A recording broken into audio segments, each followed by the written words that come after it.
সাথে শুদ্ধ করা হয়। আমি এই জন্য আমার প্রাণপ্রিয় নেত্রী দেশনেত্রী বেগম খালেদা জিয়া আগামী রাষ্ট্রনায়ক তারেক রহমানকে অসংখ্য ধন্যবাদ জানাচ্ছি। ধন্যবাদ জানাই ঐক্যবদ্ধ কাজাগুরু বিএনপির সিনিয়র নেতৃবৃন্দ কাজী সাদুল আলম মাহমুদ সহ সব নেতৃবৃন্দ আমাদের এই আন্দোলন সংগ্রাম করে পারভেজ আহমেদ বসিরহাটে শুদ্ধ করেছেন, তাদেরকে আমি ধন্যবাদ জানাচ্ছি। আমি ধন্যবাদ জানাই আজকে যারা এসেছে। আমরা আমার বক্তব্যের 5 মিনিটের মধ্যে ভোয়ালি ইরান এবং আজব অহিনান একটু বাকি রয়েছে। আমরা 5 মিনিটের মধ্যে আমরা আমাদের শেখ শোভাযাত্রা খালেদা জিয়া এবং তারেক রহমানকে স্বাগত জানিয়ে আমি আমাদের এই মিছিল আমরা শুরু করব।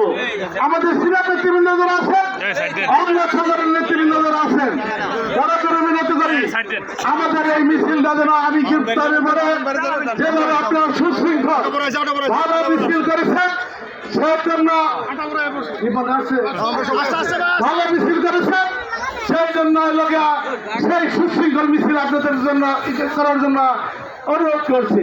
সকলকে ধন্যবাদ জানিয়ে আমি এখন অনুরোধ করবো বিএনপির সিনিয়র নেতৃবৃন্দ সামনের সারিতে ব্যানার নিয়ে থাকবেন, মাঝখানে থাকবেন আমাদের মা বোনরা, মহিলারা থাকবেন, অঙ্গ সংগঠনের নেতৃবৃন্দ থাকবেন পিছনে, এবং যার যার দায়িত্ব শেষে পালন করবেন।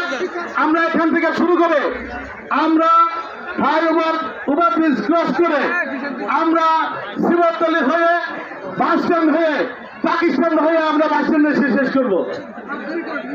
সকলকে ধন্যবাদ। এখনই আমাদের মিছিল শুরু হবে। এখন মাতৃ